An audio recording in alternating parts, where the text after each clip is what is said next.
বেশ অনেক দিন ধরে ভিডিও করা, ভিডিও এডিট করা, ভিডিওতে ভয়েস দেওয়া ভুলেই গেছি বলতে গেলে, কারণ অনেক দিন ধরে ভিডিও করা হচ্ছে না। আজ একটু সিঙ্গারা খেতে ইচ্ছে করলো, বাড়িতেই তৈরি করব, সেই জন্য দেখো এখানে ময়দা, কালো জিরে, সাদা তেল, তারপর একটু লবণ আর একটু ঘি দিয়ে ময়দাটাকে ভালো করে মেখে নেব। আজ বাড়িতেই তৈরি করব। ব্যাঙ্গালোরে একটা সিঙ্গারা কিনতে গেলে 20 টাকা দিতে হয়, তার সঙ্গে একটু গ্রিন চাটনি থাকে আর সাথে কয়েক টুকরো পেঁয়াজ থাকে। এইটুকুর দাম 20 টাকা। 20 টাকাটা বড় নয়, বাড়িতে যে কোনো জিনিস তৈরি করলে কিন্তু ভালো জিনিসটা খাওয়া যায়, তাই না? তো সেই জন্য আজকে বাড়িতেই তৈরি করব। ময়দাটা দেখো শুকনো করে ভালো মেখে নিয়েছি, আর এইবার এতে অল্প অল্প করে জল দিয়ে মেখে নেব। একটু পানমৌরিও দিয়ে দিলাম, কারণ ভাজার সময় সুন্দর একটা সেন্ট ওঠে, সেই জন্য দিয়ে দিলাম। আর বেশ কিছুদিন ধরেই আমি ভিডিও করছি না, ভিডিও দিচ্ছি না, তোমরা অনেকেই হয়তো আমাকে ভুলে গিয়েছো। তো আমি প্রতিবারই বলি যে আজ আমি ভিডিও দিচ্ছি, পরবর্তী ভিডিওতে ছোট হলেও একটা ভিডিও নিয়ে আসবো, কিন্তু ওই যে হয় না। কিন্তু এবার থেকে ভাবছি ছোট ছোট ভিডিও তোমাদের সঙ্গে শেয়ার করব, আশা করি তোমরা দেখবে।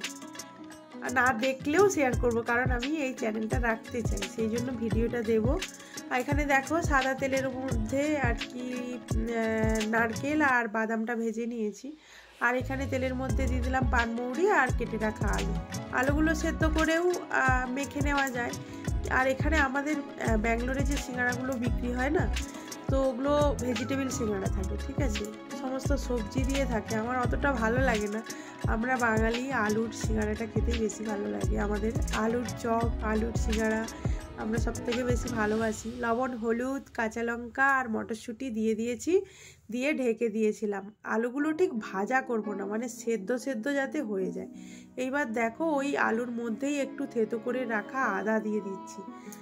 নিরামিষ সিঙ্গারা বেশি ভালো লাগে, তো সব পছন্দ যে যার মতো হয়। তো এখানে যে সিঙ্গারার মধ্যে সমস্ত সবজি, পেঁয়াজ টেয়াজ থাকে, রসুন টসুন থাকে না, আমার অতটা ভালো লাগে না। আমাকে বিশেষ করে মানে সিঙ্গারাটা নিরামিষ হলেই ভালো লাগে। তো দেখো এখানে দিলাম হচ্ছে আদা, দিয়ে ভালো করে নেড়ে চেড়ে নিচ্ছি, আর এদিকে একটু মশলাটা ভেজে নিচ্ছি। মশলা বলতে এর মধ্যে কয়েকটা এলাচ দিয়েছি, আর ধনে, জিরে, পানমৌরি, তারপর শুকনো লঙ্কা, এগুলো দিয়ে একটা ভেজে মশলা তৈরি করে নিয়েছি। দেখো আলুটা একটু থেতো করে দিলাম, এর মধ্যে ভেজে রাখা বাদাম, নারকেল এই সমস্ত কিছু অ্যাড করে দিয়েছি, বিট লবণ, আর পরিমাণ মতো তো লবণ আলুর মধ্যে দেওয়া ছিল, এবার একটু লবণ দিয়ে ভালো করে মেখে নেব। আর ভাজা মশলা আর সাথে দিয়ে দিচ্ছি, এর মধ্যে তো লঙ্কা দেওয়া রয়েছে, আর লঙ্কা দিচ্ছি না, কয়েকটা কাঁচা লঙ্কা দিয়েও ছিলাম। তো চলো এবার ভালো করে এটাকে মেখে নেওয়া যাক। বাড়িতে সিঙ্গারা তৈরি করলে একটু খাটুনি হয় ঠিকই, মানে এগুলো সমস্ত কিছু রেডি করো, তারপর তৈরি করো, আর বাজারে গেলে দুটো কিনে নিয়ে এলে প্যাকেটের মধ্যে ভরে দিলে, বাড়ি এসে খেয়ে নিলে, এই আর কি। তো এখানে দেখো একটু চাট মশলাও দিয়ে দিলাম। চাট মশলা দিলে কিন্তু আলুর সেন্টটা হ্যাভি লাগে, মাখা আলুটা খেতে কিন্তু দারুণ লাগছিল, বুঝলে। আর ঝটপট করে বানাবো, অত ডিজাইন করার দরকার নেই, মোটামুটি একটা শেপ দিয়ে দিলেই হবে। তো তার জন্য যত তাড়াতাড়ি হয়, রুটির মতো বেলে নিয়েছি, 4 টুকরো করে নিলাম যাতে 4টে হয়ে যায়। শেপগুলো হয়তো দেখতে হয়তো অতটা ভালো হয় না, কিন্তু খেতে তো ভালো হয়েছিল, বেশ মুচমুচে হয়েছিল বাইটটা, আর সাথে তো আলুর পুরটাও দারুণ হয়েছিল।